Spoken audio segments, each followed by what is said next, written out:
Good morning, Armory. I'm coming at you with another daily dwell video in our devotions through Matthew together. And today I'm just outside with my kiddos. We're walking around the property a little bit. Nathan's trying out his boots. He doesn't really like his boots, but he's trying them out so that he can walk around further than the concrete. But he's not digging it. He's definitely not seeming to enjoy the experience. I don't think he likes shoes in general. There you go, bud.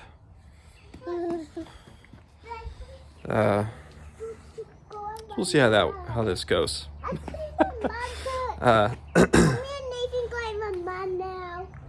You can go in the mud while you're wearing your boots. But Nathan, I think, is just gonna try him out for now. All right, so Matthew 26. This is the fourth and final devotional time that we're gonna do in Matthew 26, and I don't know how many times now I've read through it, and so I was kind of at this moment and where it felt like I'd read it so many times where it felt like I wasn't going to get anything out of it anymore. I don't know if that's ever happened to you, where you've got a favorite passage, or maybe it's a passage you've been reading a lot, and you're like, okay, I'm kind of done with the passage. I want to move on. That's where I was at with this, and maybe that, I don't know what to make of that, to be honest. But I think maybe it had a little bit to do with, this is the passage that we had studied together as a youth group last night. We were looking at 26 a little bit more in depth, and even in this section where it's really about Jesus's trial and also Peter's denial of Jesus. This was it's just kind of been on repeat for 4 days now of strictly doing devotions in Matthew 26. So there was one thing that kind of stood out to me more this go around, and it was in that time of Jesus's trial, when they're trying to get him to admit to saying that he's the Son of God, the Christ, the Son of God, and Jesus says, "You've said so." But then he goes on and he says something to the effect of, and you're going to see the Son of Man. He refers to himself as the Son of Man, which is comes from Daniel, when Daniel speaks to, when the prophecy to Daniel is referring to the Messiah as the Son of Man.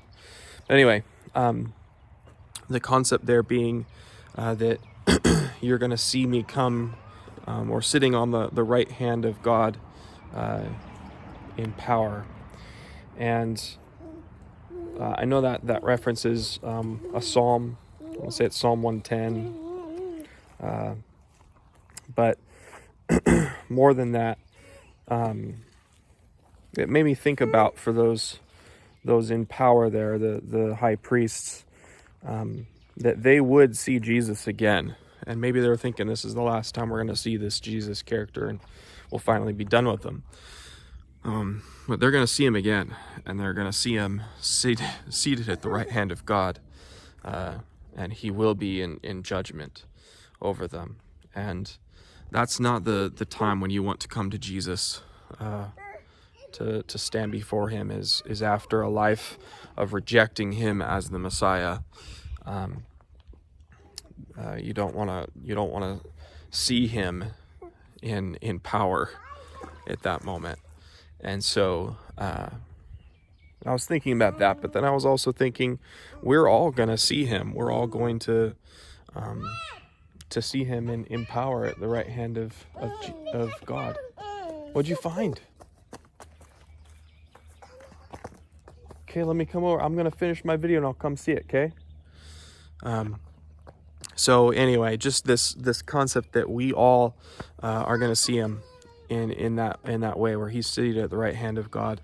And the question is, are we going to be those who believed that he was the Christ, that he was the Son of God, or are we going to be those who reject him as that?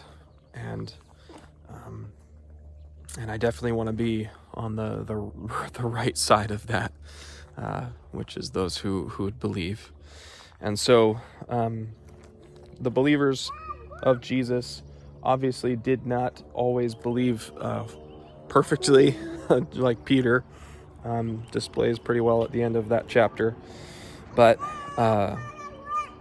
we are those who trust, who believe Jesus to be who he says he is, the Son of God, the Christ, the Son of Man, and that should make a difference on how we live each and every day, including in those times of difficulty, like we discussed last night at youth group. The different disciples had different reactions when they were faced with the trying time of Jesus being led to the cross, and we want to be like Mary, who leading up to that moment, she was worshiping the Lord extravagantly, falling down on her at Jesus's feet to worship him. And then also how Jesus reacted and responded in that time of prayer, falling on his face in prayer. So don't know what that might mean for you today. Trying to figure out what it means for me today. And I'm going to take care of my kiddos because they're Nathan made it this far, but he's really tired of his boots. So all right, see you guys tomorrow. Bye.